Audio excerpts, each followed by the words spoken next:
చాలామంది పరమగీతాల్ని చదవడానికి ఇష్టపడరు. పరమగీతాలు అంటే ఇద్దరు వ్యక్తుల మధ్య ఉన్న ప్రేమ కథ అని అంటారు. నిజమే, అది ఇద్దరు వ్యక్తుల మధ్య ఉన్న ప్రేమ కథే. అయితే ఆ ఇద్దరు వ్యక్తులు ఎవరనేదే క్రైస్తవులకి అలాగే అందరికీ కూడా చాలా ముఖ్యమైన విషయం. అదెవరు అంటే మొదటిది ప్రియుడు అనే పదాన్ని కనుక మనం చూస్తే ఆ పదము మన సృష్టికర్త అయిన దేవునికి సూచనగా ఉంది. అలాగే ప్రియురాలు అనే పదము ఆయన్ని ఆరాధించేటటువంటి ప్రతి విశ్వాసికి సంబంధించిన విషయం.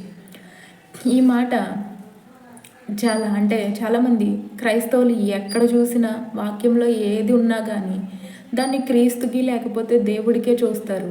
అంత పిచ్చెక్కిపోయి ఉన్నారు అని అనుకోవచ్చు. కానీ ఏ మత గ్రంథమైనా తన మతంలో ఉన్న ఆ దేవుని గురించి మాత్రమే చెప్తుంది. అలాగే క్రైస్తవ్యం అనే మార్గంలో, ఇది మతం కాదు కానీ మార్గమే, అయితే క్రైస్తవత్వం అనే మార్గము క్రీస్తు చూపించింది కాబట్టి ఈ క్రైస్తవత్వం ఎప్పుడూ కూడా క్రీస్తునే చూపిస్తుంది. అలాగే బైబిల్లో ఉన్న ప్రతి వచనము కూడా క్రీస్తునే చూపిస్తుంది. కాబట్టి పరమగీతాల్లో ఉన్న 3వ అధ్యాయము 4వ వచనాన్ని కనుక ఒకసారి మనం చూసినట్లయితే, నేను వారిని విడిచి కొంచెం దూరం పోగా నా ప్రాణప్రియుడు నాకు ఎదురుపడగా.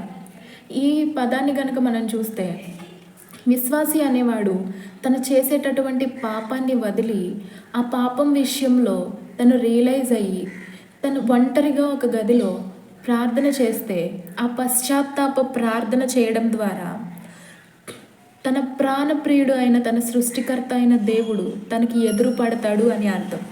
అలా ఎదురుపడిన దేవుణ్ణి వదిలిపెట్టక నేను అతన్ని పట్టుకొంటిని అంటే అలా మనకి మన బాధల్లో మన బాధని తీర్చే దేవుడు దొరికితే అలా మనం పట్టుకోవాలి అనే అర్థాన్ని వచ్చింది. అలా పట్టుకున్న ఒక విశ్వాస జీవితము ఇక్కడ రాయబడి ఉంది. నిజంగా మీరే ఆలోచించండి. మీరు ఏదైనా కష్టంలో ఉన్నప్పుడు మీకు ఎవరైనా హెల్ప్ చేస్తే ఆ హెల్ప్ చేసిన వాళ్ళకి ఎంత హార్ట్ఫుల్గా థ్యాంక్స్ చెప్తారు, అవునా కాదా?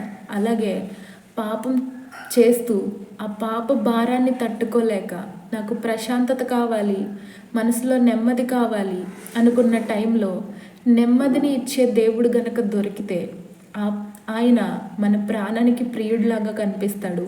అలాంటి ప్రాణప్రియుడిని మనం వదలకుండానే ఖచ్చితంగా పట్టుకుంటాం. ఇది చాలామందికి అర్థం అవ్వచ్చు, అర్థం కాకపోవచ్చు. కానీ ఆ అనుభవంలోకి వెళ్ళి ఆ అనుభవం గుండా వచ్చిన వాళ్ళకు మాత్రము ఖచ్చితంగా అర్థమవుతుంది. ఒకసారి ప్రార్థన చేసి మీరు కూడా ప్రయత్నిస్తే నేను చెప్పిన వాక్యానికి అర్థం తెలుస్తుంది.